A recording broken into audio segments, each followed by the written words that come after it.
दोस्तों आज के टाइम पर 7 सीटर कार के नाम पर हमें Ertiga, Triber, Carens, Innova Crysta, Innova Hycross, Safari, Alcazar, Scorpio N, Hector, Meridian, XUV700 ये टोटल 12 गाड़ियाँ उपलब्ध हैं आज के टाइम पे इंडियन मार्केट में।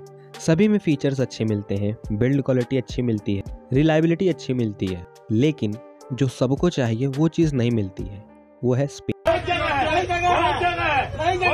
इन सभी गाड़ियों की अगर थर्ड रो की बात की जाए स्पेशली, तो उनमें सिर्फ बच्चे बैठ सकते हैं। एडल्ट की तो बात छोड़ दीजिए आप, मतलब पीछे बैठाना उनको थर्ड रो में समझ लीजिए बहुत बड़ी सज़ा की तरह है। लेकिन एक ऐसी लेजेंडरी गाड़ी थी जिसमें ये सारी चीज़ों का सॉल्यूशन एक ही गाड़ी में था, जिसमें स्पेस भी अच्छा मिलता था, बिल्ड क्वालिटी भी अच्छी भी थी, ठीक ठाक फीचर्स भी मिल जाते थे, माइलेज भी अच्छी मिलती थी, रिलायबल भी थी। जी हाँ दोस्तों, हम बात कर रहे हैं शेवरले टवेरा की।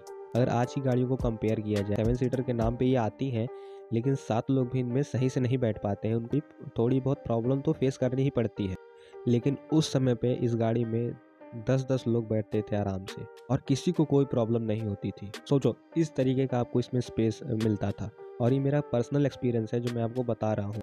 उसके बावजूद भी ये गाड़ी सड़क से एकदम चिपक के मक्खन जैसी चलती थी, और ये गाड़ी ऐसी थी जिसने MPV सेगमेंट में इनोवा तक को पानी पिला दिया था, क्योंकि ट्रैवलिंग टूरिंग के हिसाब से इनोवा से आधे दाम पे मिलती थी, और यही कारण था कि लोग इसके दीवाने थे। इस गाड़ी ने शेवरलेट को आखिरी तक इंडिया में रोक के ही रखा था। तो आज की इस वीडियो में हम जानेंगे टवेरा की ऑल टोटल हिस्ट्री के बारे में। तो दोस्तों, वीडियो में आगे बढ़ने से पहले मैं कार सर्वक अपने YouTube चैनल पर आप सभी का बहुत बहुत स्वागत करता हूं। तो चलिए शुरुआत करते हैं। इस कंपनी की शुरुआत होती है 8 नवंबर 1911 को। शेवरलेट मोटर्स की शुरुआत हुई। इसकी starting Swiss race car driver और ऑटोमोटिव इंजीनियर लुई शेवरले ने अपने भाई एथर शेवरले के साथ की, जिसमें और भी कई लोग थे, जैसे कुछ R&D पे पैसे खर्च कर रहे थे, कुछ इसके डिज़ाइन पे पैसे खर्च कर रहे थे, हमें कैसी गाड़ियाँ लानी है, कुछ इंजन पे काम कर रहे थे, मतलब अलग अलग तरीके के लोग इसमें काम कर रहे थे। और आपको अगर पता ना हो तो GM मोटर्स का ही एक पार्ट है शेवरले। इंडिया में ऑफिशियली 6 जून 2004 में एंट्री होती है शेवरले टवेरा की।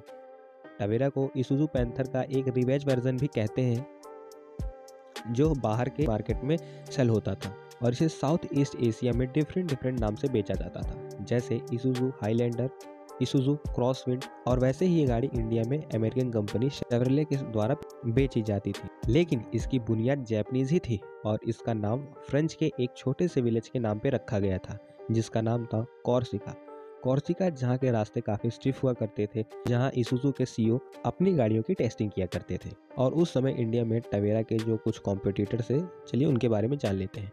उस समय पे इसके कॉम्पिटिटर्स थे टोयोटा क्वालिस, जो आज इनोवा में बदल गई है, और सूमो, बोलेरो जैसी गाड़ियाँ आती थी। लेकिन इस गाड़ी को टूरिंग ट्रैवलिंग के लिए बहुत ही अच्छा माना जाता था, क्योंकि इसमें 7 seater, 8 seater, 10 seater seats available थी। फीचर और कंफर्ट के हिसाब से ये बोलेरो क्वालिस सूमो से ज़्यादा अच्छी थी।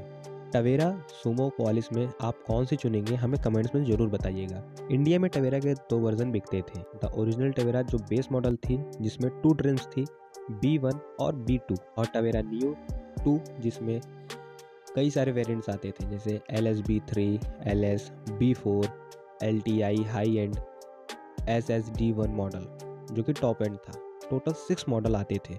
2006 के सितंबर महीने में शेवरले टवेरा का फेसलिफ्ट आया, जिसमें फ्रंट ग्रिल और बम्पर थोड़ा बहुत इंटीरियर में चेंज किया गया था। फिर 2012 में इसका एक और फेसलिफ्ट आता है नियो 3 के नाम से। इस बार इसमें 2 डीजल इंजन ऑप्शन मिलते थे।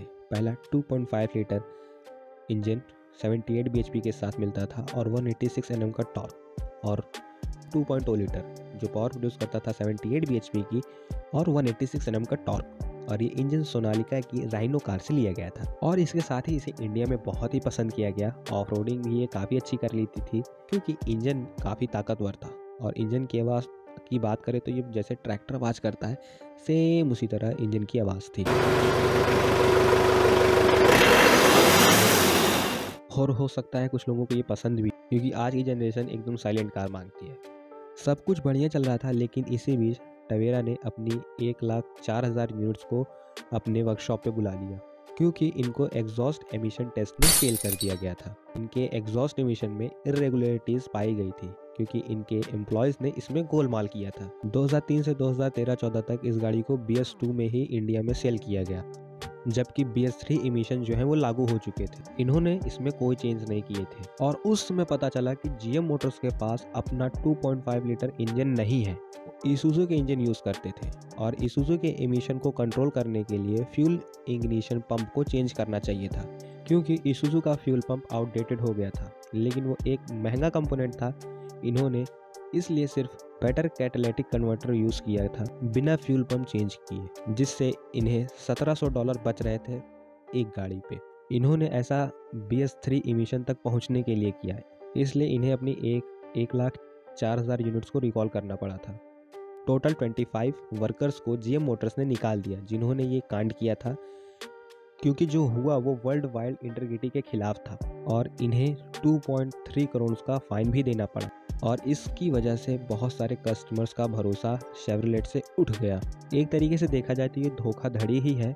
अगर आपको मैं अप्रिशिएट करता हूँ कि आप बहुत अच्छा इंजन बनाते हो, बहुत अच्छी गाड़ी बनाते हो, काफ़ी स्पेस मिलता है, लेकिन भाई जब गवर्नमेंट के साथ अगर छेड़छाड़ करोगे तो प्रॉब्लम क्रिएट तो होगी ही।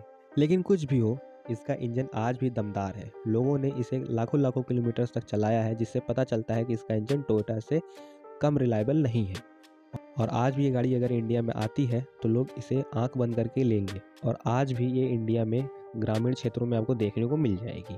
तो दोस्तों, वीडियो कैसी लगी? वीडियो अगर पसंद आई हो चैनल को लाइक करिएगा, सब्सक्राइब करिएगा, बेल आइकन को जरूर दबा दीजिएगा। मिलते हैं आपको नेक्स्ट वीडियो में, तब तक के लिए thank you so much for watching this video. जय हिंद, जय भारत।